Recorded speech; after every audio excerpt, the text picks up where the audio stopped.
You only get one chance to make a good first impression. This is something that my boss told me my very first day as assistant trainer. This is something that I want you to remember as you work here.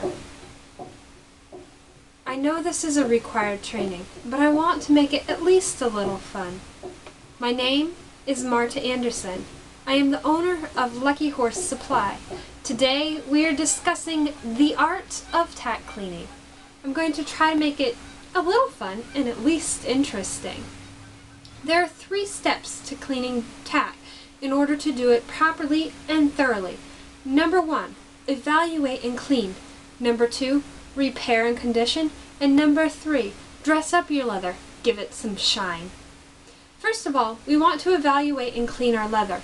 We need to ensure that we do everything thoroughly because this is a business. It's not your personal leather, and people expect perfection.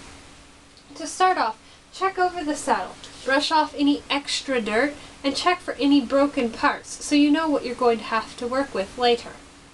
Check the billets to make sure that all the stitching is good and that the leather is clean and strong. To work on cleaning leather, you can use different types of cleaners.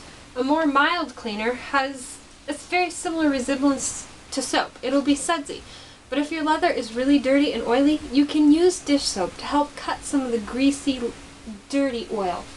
Suds up your saddle. Scrub thoroughly. You may have to use a toothbrush. If there's still a milky film on the saddle, it's not clean.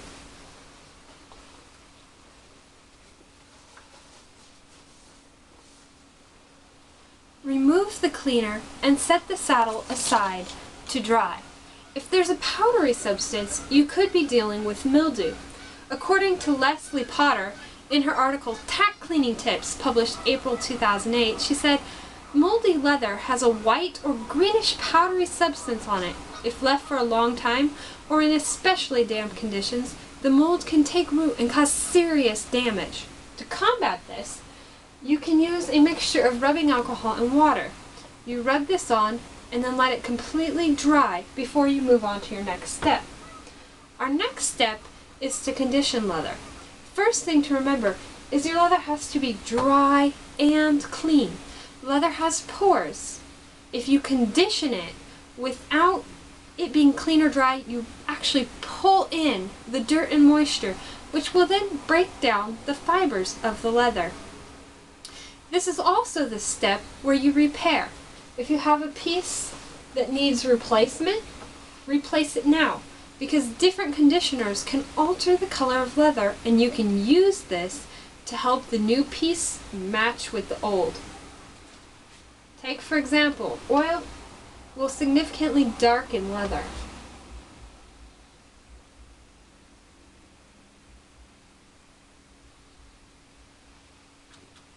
You should be able to see the difference here. Keep this in mind when you're working with different types of leather.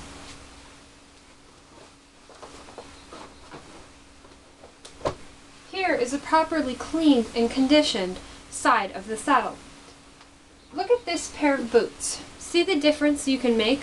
Here's one that's very dirty, just the way we got it, and one that's clean and conditioned. They're the same pair of boots with the same amount of wear. See the difference?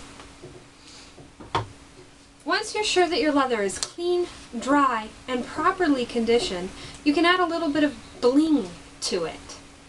Now, this isn't necessary for the health of the leather, but it's necessary for the health of our business. People want their tack to look amazing, and that's what we do. Different pieces you treat differently. For example, a bridle, you want to shine. I may polish it, but if it shows excessive wear, I can use something like leather finish to refinish it. I'll show you this on a pair of boots. Here's my pair of boots. They look alright, but there's a little bit of scuff on this toe here, so I'm going to refinish them. This is Leather Therapy Leather Finish. All I do is put a little bit in my hand. It has a very similar consistency to milk. Then you just dab it onto your leather.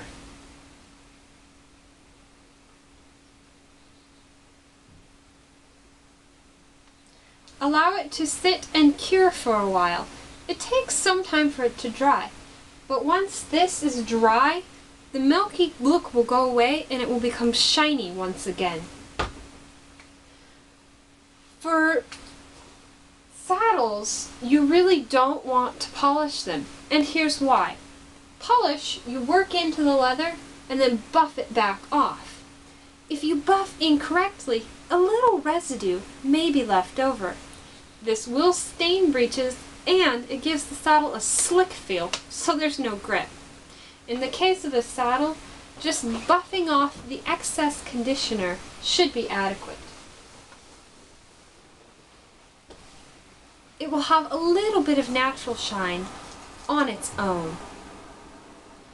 Now remember, this is important that our tack looks good because we're a business and people care how they get things back. According to Michael Thompson in an article, A Good Spin-Up, The Tack Cleaning Business, copyright 2012, he says, if someone wants you to clean their saddle, they want it returned to them in as like new condition as possible, properly conditioned and ready for use. We take this to heart. It's important to us. This is a business. We have to have that good first impression. We have to be thorough. That's why we evaluate and clean, repair and condition, and then dress up our leather for that extra pop.